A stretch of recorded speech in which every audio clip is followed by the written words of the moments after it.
Welcome into Flag for Discussion, episode 55 for Wednesday, December 24th. It's Christmas Eve. My name is Farbod. Jace Hatfield is not with us today. He is already in the holiday spirit, celebrating Christmas with his family. Happy holidays to all of you out there, and Merry Christmas to those that celebrate, whether you celebrate or not. I just hope that you have a really fun, special, energy-filled, family-filled, love-filled holiday season with the people that you care about the most. Or, I mean, if you prefer to be sitting by yourself on the couch to celebrate the season, if that's how you do it, more power to you. I hope you prefer that. I hope you enjoy that. Whatever it is, I hope you enjoy your holiday season. We got a bit of a fun choose your own adventure. I've been using that word a lot in the last couple shows. Kind of show for you today. I'm obviously writing solo, and there's no games of consequence this weekend. Obviously, there's a bunch of bowl games today at the time of recording.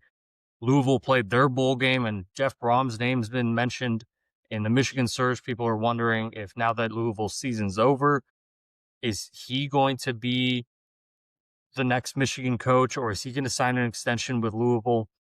There's the Notre Dame and USC fiasco here. I feel like every show pretty much over the last couple of weeks, there's been something about Notre Dame that we've had to get to, and we have a couple things to get to on Notre Dame. Obviously, USC and Notre Dame broke up today.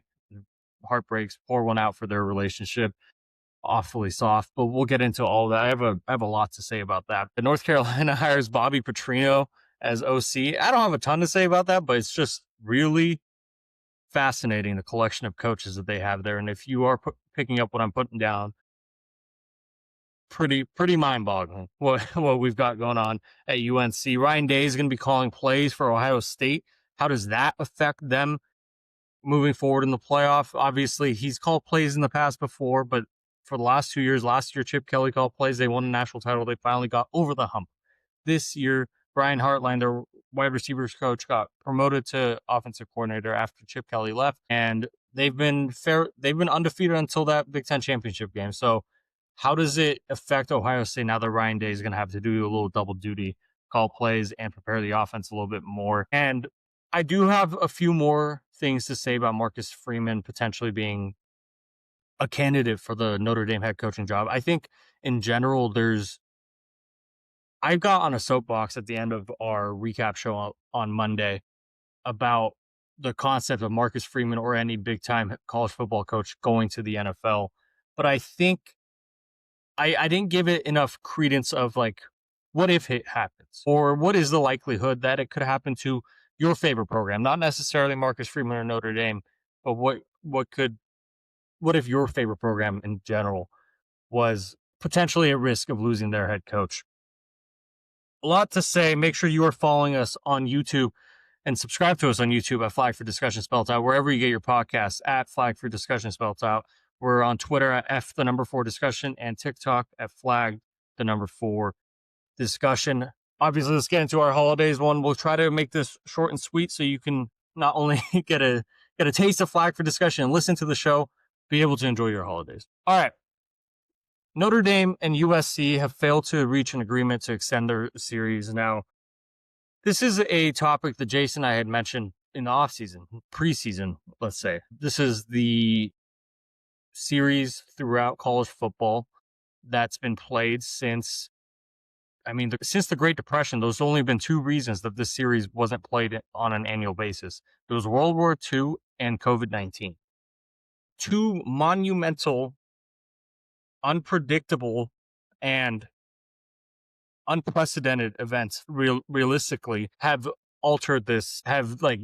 negated the series from happening. And now, instead of anything massive, it's money, it's the fact that these teams don't want to play because of strength of schedule and a bunch of greed that's going on in this. So first of all, I want to start out by saying this is incredibly soft by both programs involved.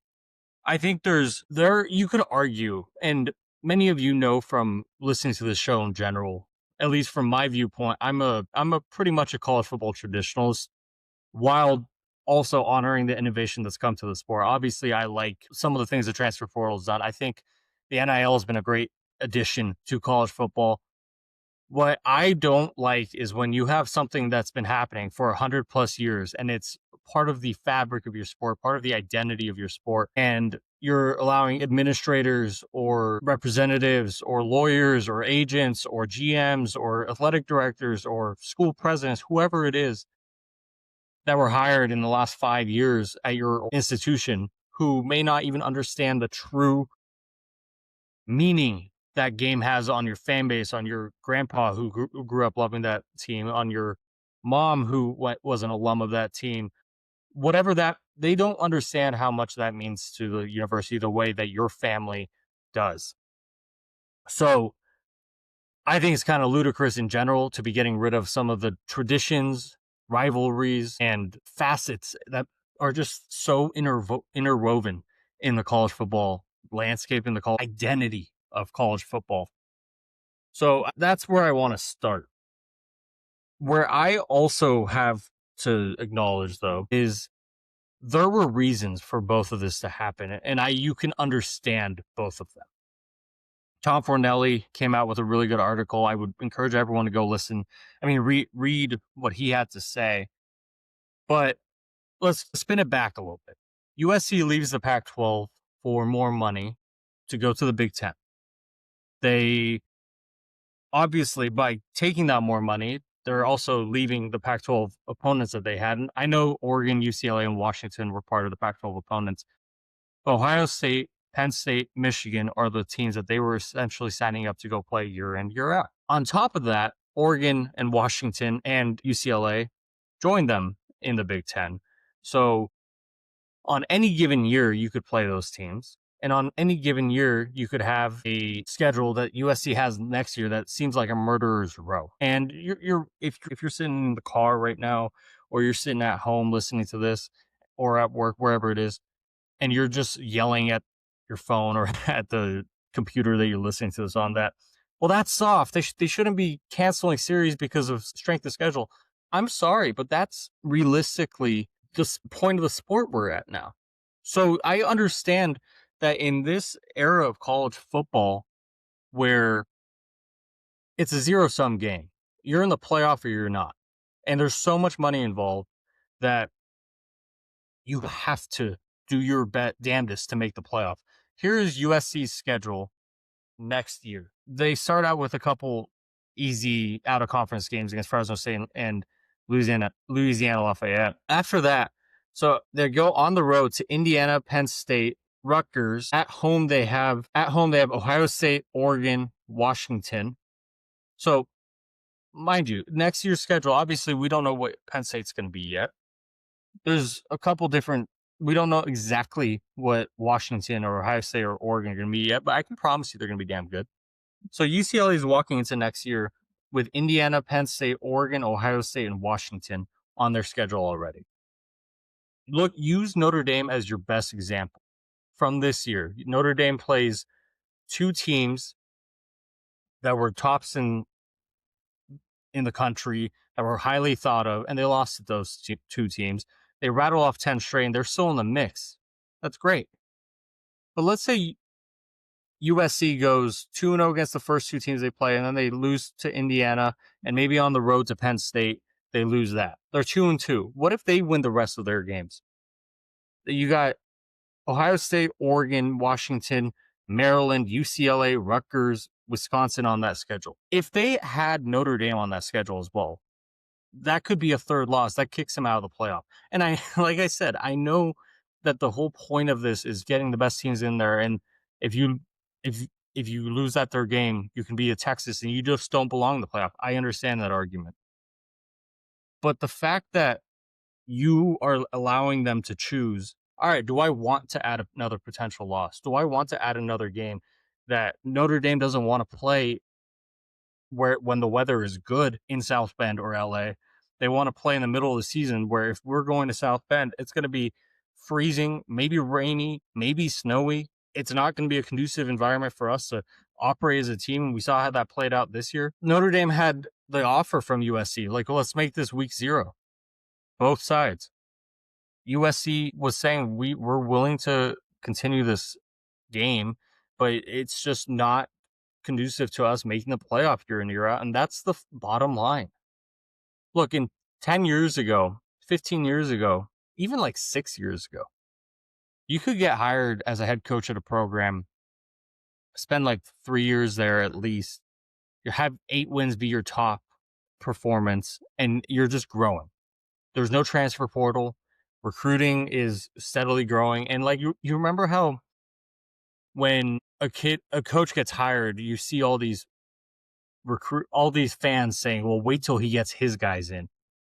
10 years ago, that was 4 years in. That was 5 years in. That's when we started judging coaches. Man, it's 5 years into this coach's era. I don't know if it's going to work that much longer. We've seen what it looks like. In today's day and age, and I know Lincoln Riley's been there for 4 years already, but in today's day and age, there's so much money involved. TV, contracts, conference payouts, even making the playoff, that you can't afford to have a bad year one. What do you think Penn State's about to do with Matt Campbell? They're about to raid the portal. Now, obviously, we're not going to expect Matt Campbell to go light the world on fire year one. There's so much to fix at Penn State and so much like to backlog and refill at Penn State. But I guarantee you, if this was 15 years ago and they go 5-7, no one's going to be panicking. People are going to be a little upset that they took a step back, but no one would panic. If Lincoln Riley misses a playoff for a 5th straight year next year, people will panic. And there's just some risk that USC cannot afford to take anymore. Look, the Keyshawn Johnson, USC legend, Cowboys legend, came out with his own take on this. He said, I don't know what the F is going on with our athletic department. We got people in there that are not Trojans, that don't know anything about being a Trojan, running our athletic department. We got a head coach that knows nothing about being a Trojan. Why don't we just not play football? How about that? We not going to play Notre Dame again until possibly 2030 is what I'm understanding. That doesn't make any sense. I grew up on the Notre Dame USC rivalry, and I'm not one to go in on my athletic department, nor am I one to go in on the USC football coach. But if I can remember correctly, I had Lincoln Riley saying, well, I don't know if I want to play them in the future.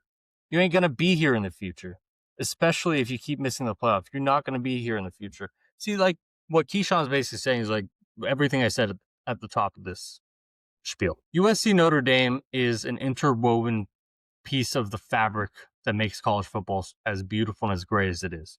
I fully understand that. But Keyshawn also kind of contradicts himself. He's saying you ain't going to be here in the future. Do you think Lincoln Riley is more likely to be at USC in 2 years if Notre Dame's on his schedule or if Notre Dame's not on his schedule?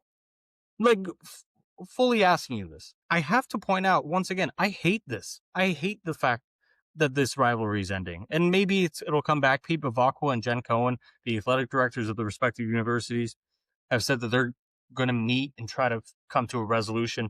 But that wouldn't be for until 2030. If you think that Lincoln Riley is more likely to be in the playoff or be at USC, not be fired, not at least want to have a mutual parting of ways of sorts by playing Notre Dame, potentially, I know they can go beat them. I know they're building up, but potentially taking a 3rd or 4th loss in a season, having another disappointing season of what was once a very highly touted and hyped up hire, then I don't know what to tell you.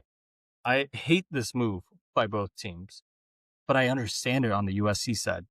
On the Notre Dame side, I mean, it hurts because you're not going to have just an addition to your schedule. I mean, look at next year's schedule. They're playing Wisconsin.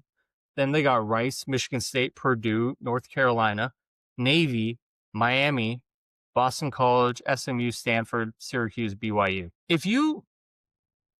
I actually want to spin back to 2025, this year, for Notre Dame's schedule. They've obviously played Miami and Texas A&M off the top. But answer me this. Would they have gotten any consideration for the playoff despite winning 10 straight games? Let's say you swap out USC for Virginia Tech. So they lose to Miami, they lose to Texas A&M, but they played Purdue, Arkansas, Boise State, NC State, in this case, Virginia Tech instead of USC, Boston College, Navy, Syracuse, and Stanford. So let's say they had that schedule.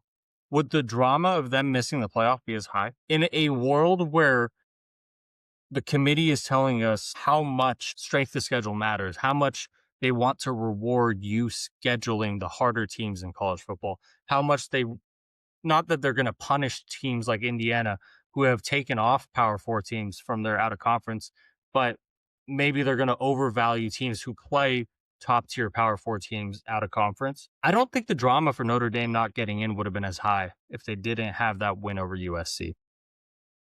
So now you look at 2026, he's off the schedule. They still play Miami, but we don't know what Wisconsin's going to be. Rice is Rice. Michigan State just hired a new coach. Purdue's in a rebuild. North Carolina just had to bring in 40 recruits and a new OC. I mean, we know what, we'll get to North Carolina a little later in the show, but Boston College, they lost like 9 straight to end the year. SMU's a pretty solid team. Stanford just hired a new coach. We'll have to see how they are. Syracuse had a very down year, and then they have BYU that they just added. Their strength of schedule takes a hit with this. Obviously, BYU will be a big jump for them. They just agreed to a home and home series with BYU, trying to fill that spot. I just think that when you're Notre Dame, you chose not to come at the table as much with USC in these arguments. I mean, in these negotiations, and it backfired on you.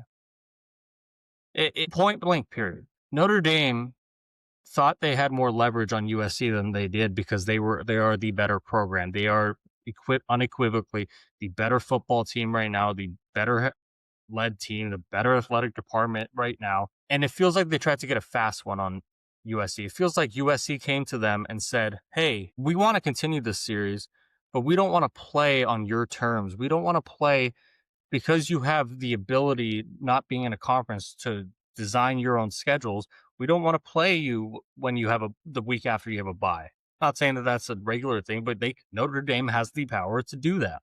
They have the power to say, okay, USC's this week, let's not schedule anyone the week. USC was like, look, if we're trying to add a potential third or fourth loss, second loss, whatever it is to our schedule, we want it to be when it's in LA or South Bend. Let's just put it in the heat. Let's put it in week 1, week 0 for both of us. It's going to be huge for college football. If USC Notre Dame is the game that kicks off the season, that would be great. It would either be in a hot and humid, I would assume, South Bend, or hot and dry Southern California. Notre Dame had the opportunity to keep this series going a little bit longer. And I think the report that just came out like yesterday or the day before was USC was willing to let some things go and continue the series until they saw that Notre Dame had the agreement with the college football playoff that if they were ranked in the top 12, that they would automatically be in. And I think that probably the report is that USC just saw that and said, absolutely not. We're not signing this, because USC is saying we're not going to be ranked in the top 12 some years because of the schedule we have by our conference alignment in the Big Ten and also playing Notre Dame. So I know I spouted out a lot right there. In general, I just believe that when you have, this isn't a spiel or a plea for Notre Dame to get into a conference. Jason and I have talked about this ad nauseum. Notre Dame has definite benefits of being independent. Absolutely. No one's advocating for them to be in a conference because the financials would be better necessarily, or because brand exposure would be better. They make plenty of money being independent, and they are plenty popular and plenty relevant with or without a conference. With that said, USC, by joining the Big Ten, has signed up to play several teams every year that they don't have the control of the schedule on.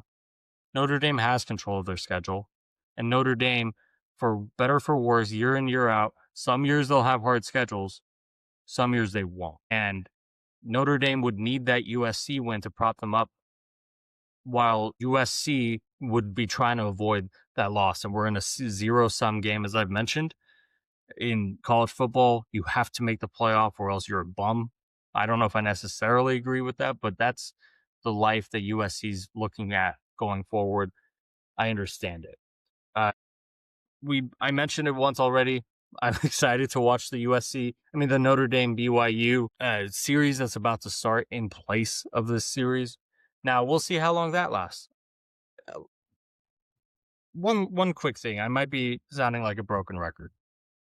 I hate this for college football. I hate this as a fan. I hate this as now a podcaster. I hate the fact that things that are so interwoven in our college football landscape is going away. But you have to understand it from the USC side. And you're also a little curious why Notre Dame held such a hard line and almost tanked their shot at extending this. I'm excited to talk about this potentially this weekend with Jace after the holidays are over, because I think there's a lot to talk about. Notre Dame's not necessarily in the wrong, but I don't think they're in the right either. All right, cleanup crew time. There's some other stories I want to get into, and like I said, this was going to be a short show in general, trying to make sure if you got a quick commute to your family's house on the holidays, let's let time pass by quickly. North Carolina is hiring Bobby Petrino as the offensive coordinator. Bobby Petrino is replacing Freddie Kitchens, who, former Cleveland Browns coach. He's had a relationship with Bill Belichick in the NFL for a long time. Freddie Kitchens was there at UNC with Mac Brown. And to be honest with you, I don't know how much of that was Belichick's offense or Belichick-led offensive game planning and how much that was Freddie Kitchens. But North Carolina ranked 103rd nationally in total offense this past year. North Carolina was not a good football team. They had to try to muck things up and try to win by field position, like the old school defensive coach in the NFL or college football. Or like they tried to be Iowa, but they were just not good. And obviously, we've seen all the drama that's come out with Jordan Hudson, Bill Belichick, all the stuff that's going on in that department. Mike Lombardi's the GM. Who knows what they're going on?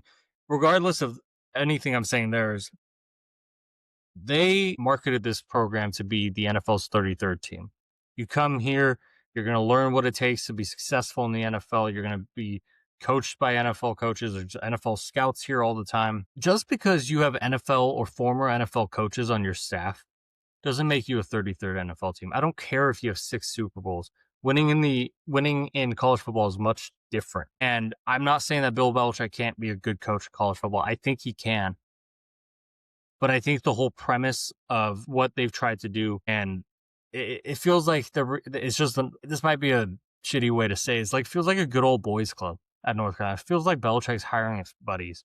It feels like he got an offer to go be a head coach somewhere in college, somewhere that means something to him because of his dad, and somewhere that he had to take because NFL teams weren't necessarily calling him last year. And he just wanted to hire his friends and have a good time, make some money, coach some football, and see if he could potentially get another NFL offer this year.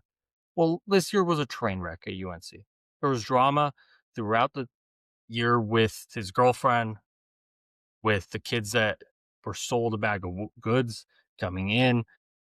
Now, that was year 1. Let's see how year 2 goes. They are, I think, top 20 in recruiting. They brought in 39 freshman recruits. Look, you gotta have the aggression to try to flip a roster the way they have so far, but that Mike Lombardi has as GM. So I'm curious how that's going to work out. I hope, for the sake of me as a college football fan, I know so many people out there are just preying on Bill Belichick's demise. I don't love everything that's happened there. I think a lot of it's been embarrassing for the sport and embarrassing for UNC as a university. But for the sake of me and the college football fan in general, damn right I want to see Bill Belichick have a good football team in college and see how nasty that defense could be.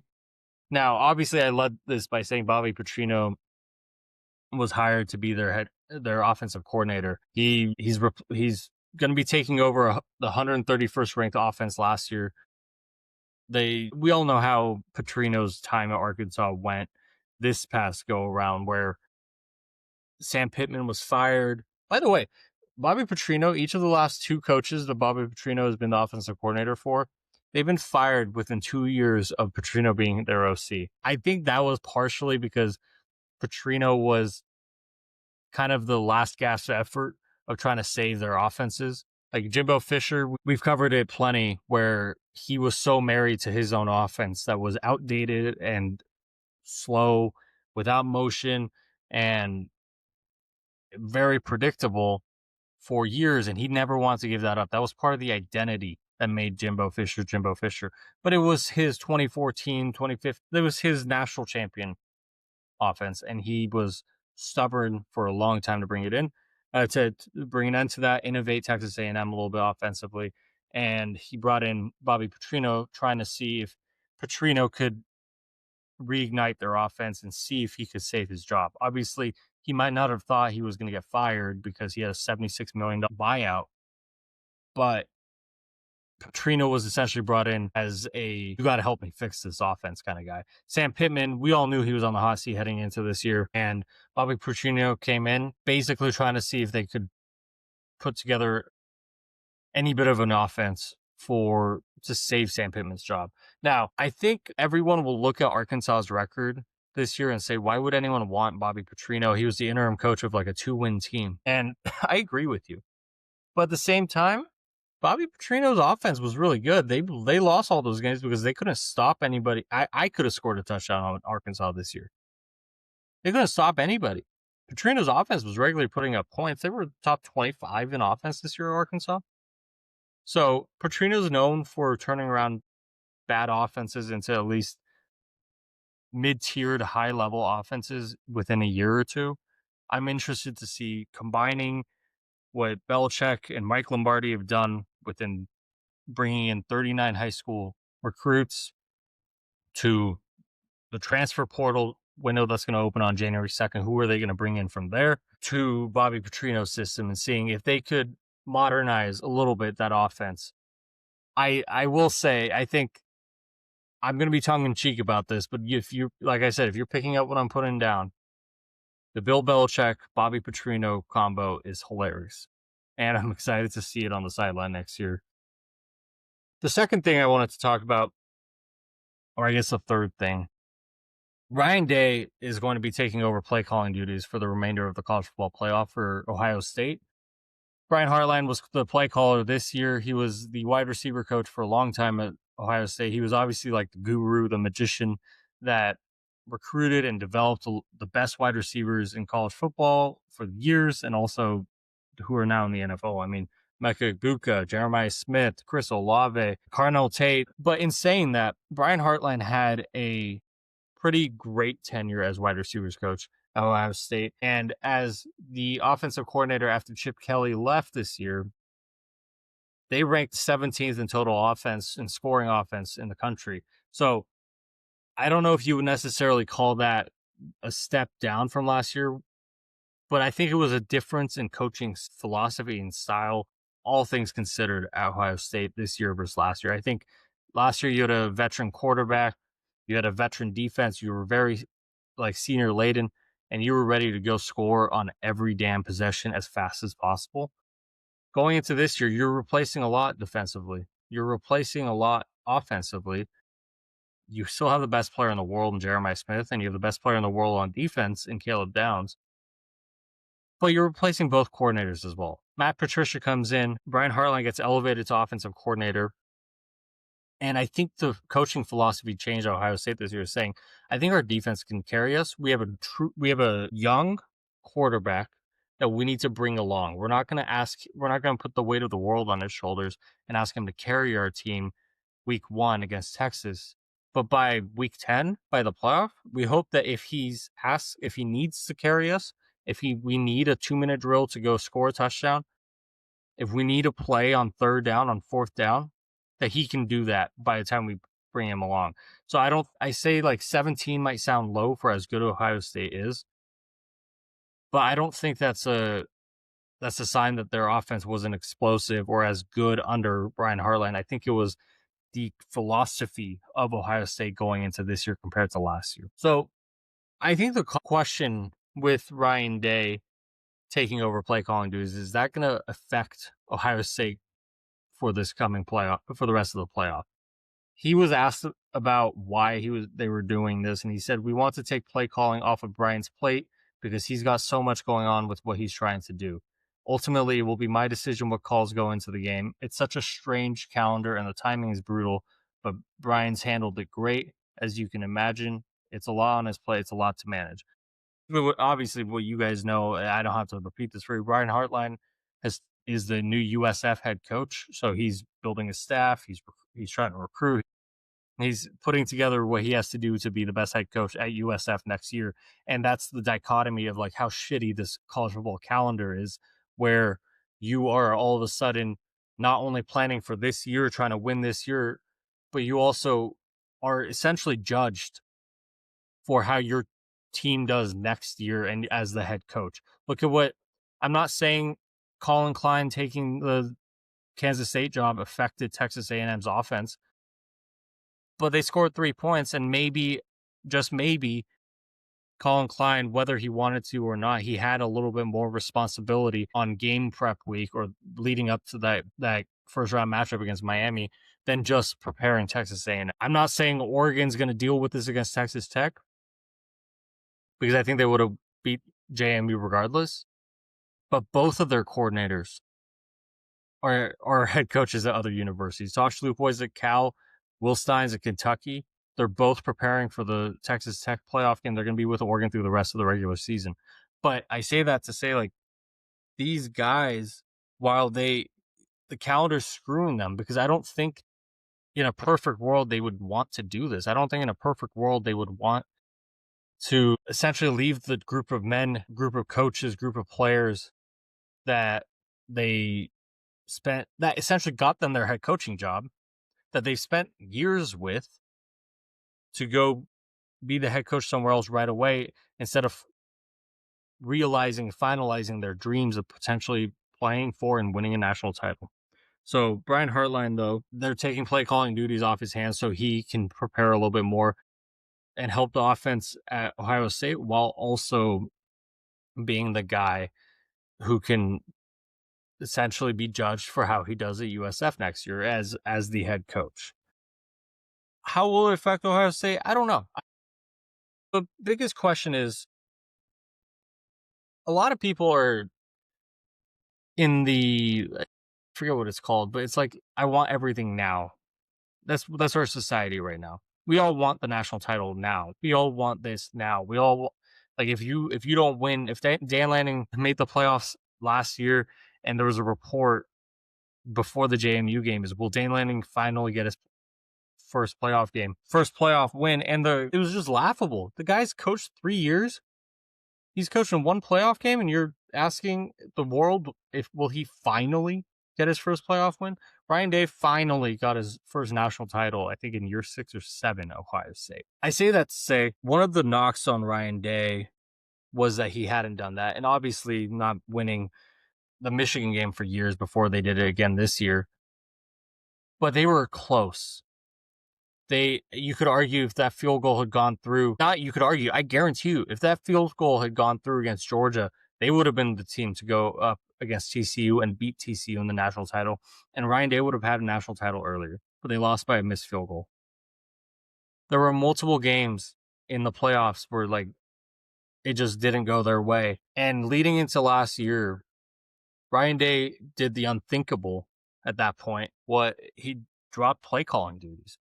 He basically admitted, in this landscape of college football, the head coach needs to be more than just the offensive coordinator and allowing other people to handle the rest of the head coach needs to have his fingerprints all over the program, special teams, on the defensive side, on offense, recruiting, fundraising. Head coach has so many other responsibilities than just game planning and preparing for a game.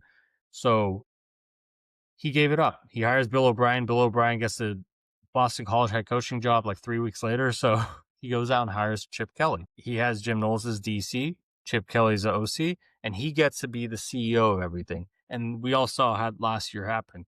They lost a couple games, but him having the CEO position as head coach instead of necessarily offensive play caller, it allowed him to take a step back and make the necessary adjustments to just catapult Ohio State through the playoff last year. Going into this year, Chip Kelly leaves.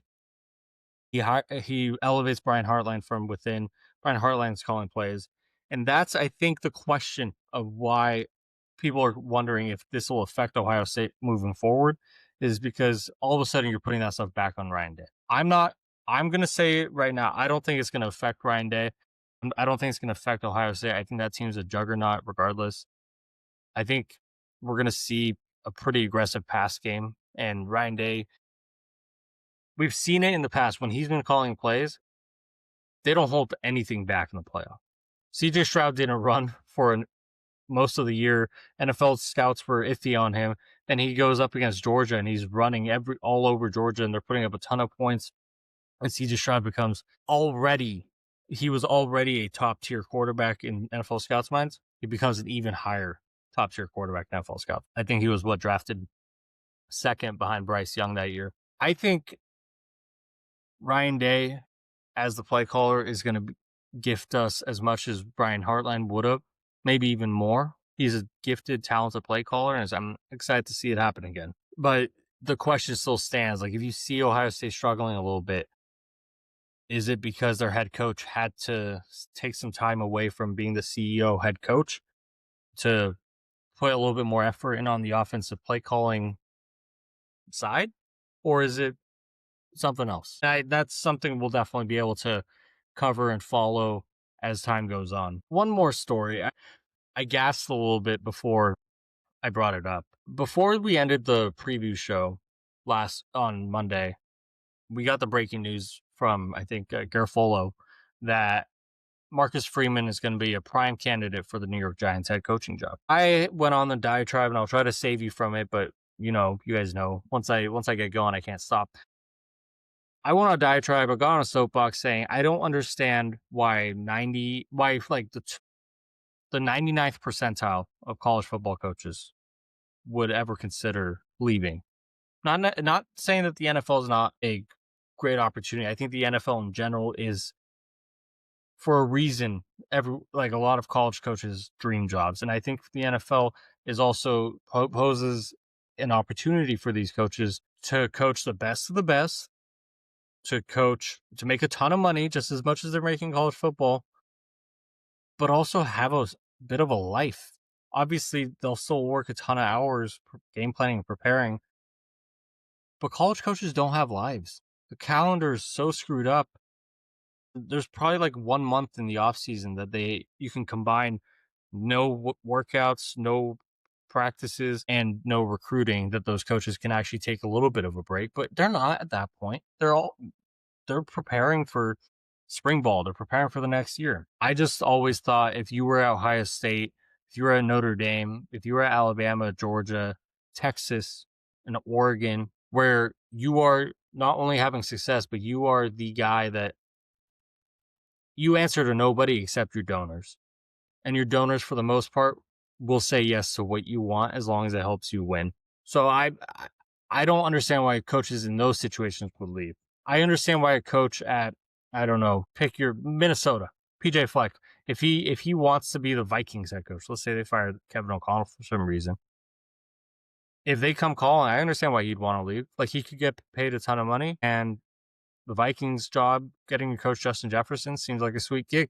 With that said, in the NFL, you're dealing with owners, not just donors and boosters. You're dealing with billionaire owners who, you all know, they have egos. We saw what happened with Cleveland and Shedeur Sanders. It was clearly the owner picking Shedeur in the 5th round after the GM and the head coach already picked Dylan Gabriel in the 3rd round. Now, that might end up working out for Cleveland, but owners have their egos. They have the need to be involved with decision. In college, at those programs, you have the final say, as the Marcus Freemans, as the Dan Langs, as the Kirby Smarts. You have the final say in those situations. Look at you. I went on my long diatribe. What I want to say about this, though, is if Marcus Freeman wants to be an NFL coach, I don't think the Giants' job is the only job that he could take. Look, right now the Giants and the Titans are open. Giants fired Brian Dable a couple weeks ago. Titans fired their head coach, Brian Callahan, early in the season. But every year, there's 2 more years in the NFL season, 2 more weeks in the NFL season, and you would assume, as they call it, Black Monday, a bunch of coaches will get fired, fortunately. You would assume every year the average is 6.5 to 7 jobs are open on any given basis in the NFL. Maybe Pete Carroll with the Raiders is going to say, I'm not in this for a rebuild. I'm going to go back to USC and teach classes. Maybe Raheem Morris's time's over in Atlanta. Maybe Zach Taylor's not going to get fired. Maybe Zach Taylor's going to get fired with Cincinnati. Maybe Kevin Stefanski, despite winning multiple coaches of the years, is going to finally be fired with Cleveland. Although if he gets fired, I have a strong feeling that he's going to get hired right away by somebody.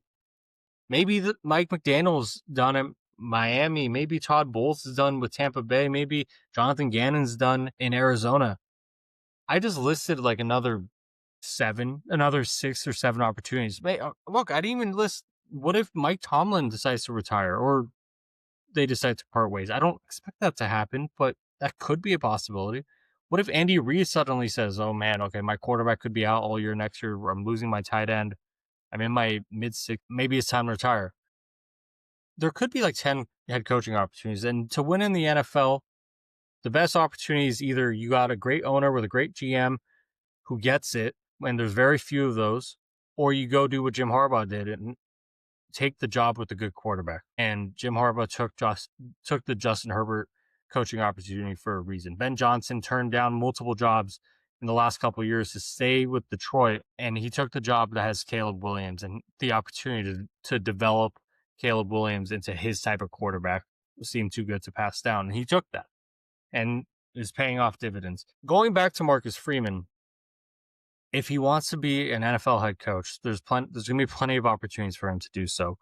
I do think we have to also consider the fact that Marcus Freeman might not be the only college coach. And that's one of the scary parts. If you are a college football fan, there's so much great about the sport. There's so much beautiful about how much we love the tradition, the rivalries, the fun games, the matchups, the top 10s, the game days, whatever it is. The playoff, if you love that. But we've covered it a ton. If the college football doesn't figure out how to figure out NIL, the transfer portal, how to put barriers on all the changes that are happening across the sport, coaches have already started to, and more coaches will continue to get disheartened by the direction of the sport and be looking for the NFL as a way out. Jeff Hafley with Boston College did it a couple years ago, guys. I'm not bullshitting you.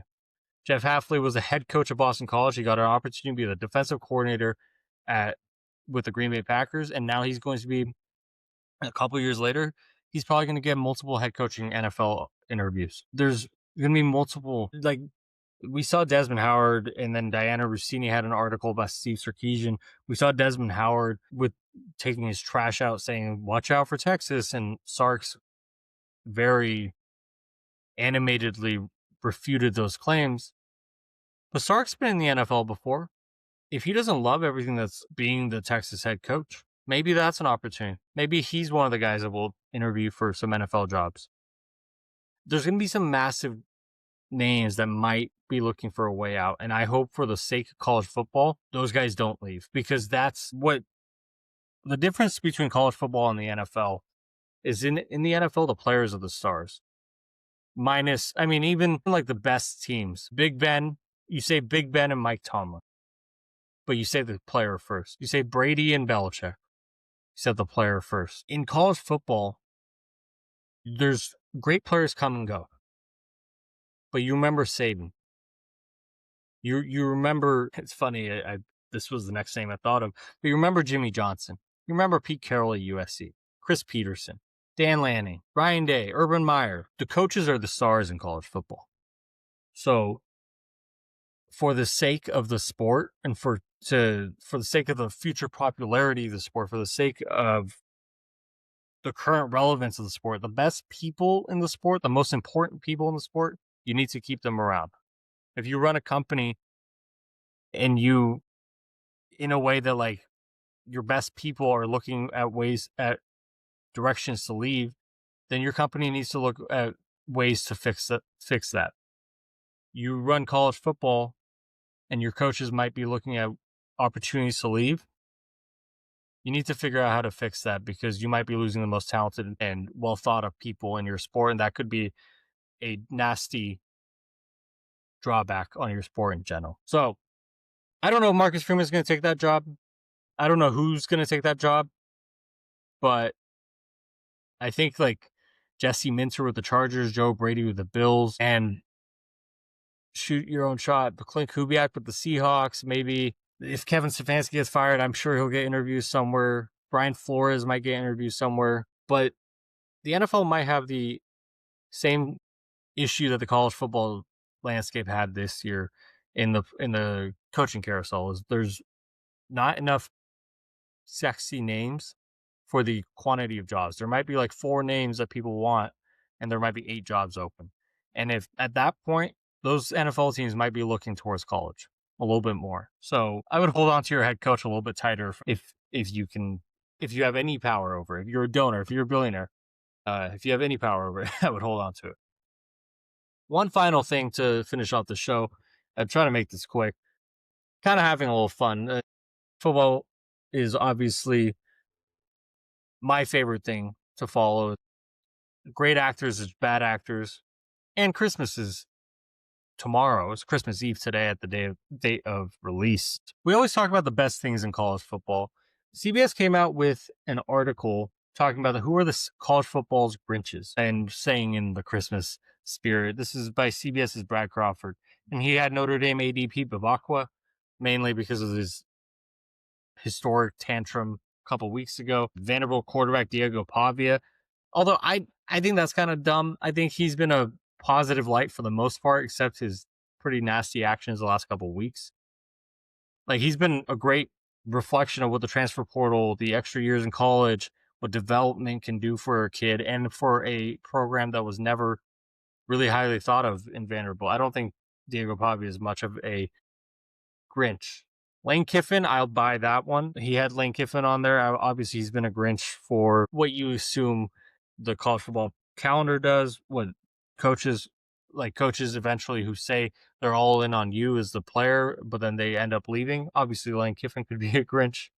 And he had Mac Rhodes, the former CFP committee chair, the former Baylor AD, who took a leave of absence, lost his job at Baylor. So I'll buy those Grinches from CBS.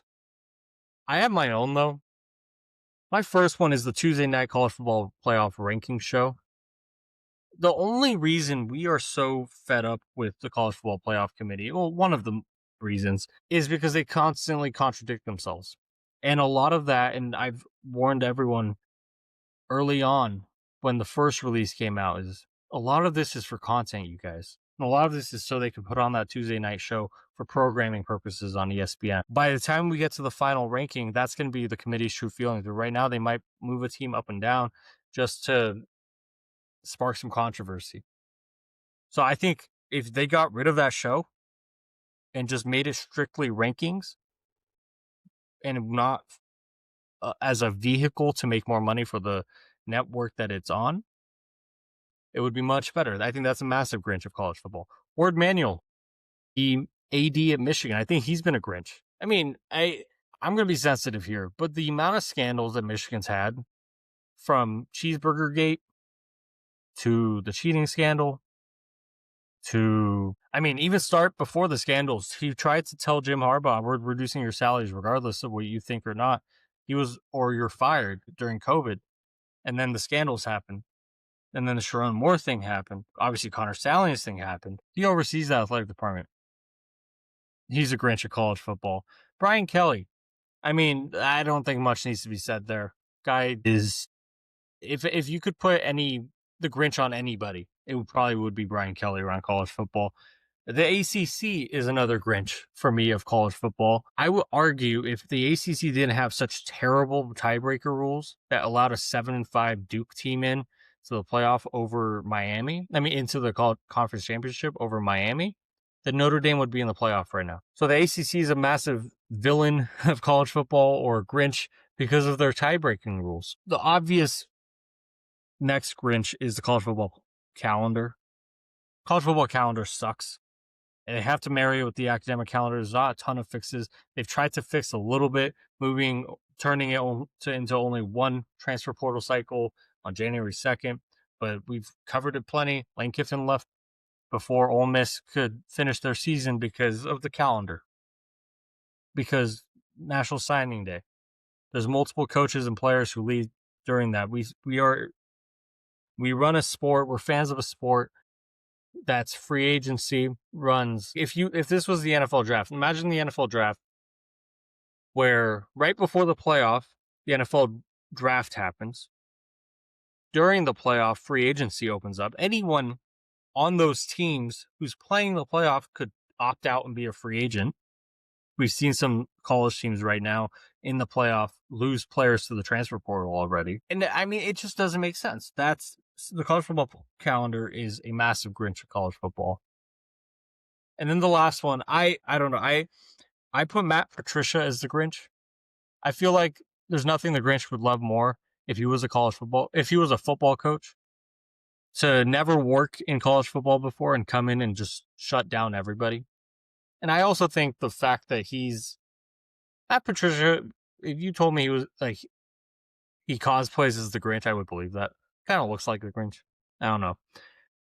That's kind of a silly listing of college football Grinches that I had, but I just wanted to play along with what CBS did. Happy holidays, everybody. Merry Christmas. If you celebrate, I hope you are with family and friends. Thank you so much for listening and tuning into my solo show. We went a little longer than I expected, but there was a lot to talk about. Make sure you are following us on Twitter at F4Discussion, on TikTok at Flag4Discussion. We're on YouTube and Apple Podcasts, Spotify, wherever you get your podcast at Flag4Discussion spelled out. It's been a great show, been fun. Thank you for tuning in. Jace will be back on our next show.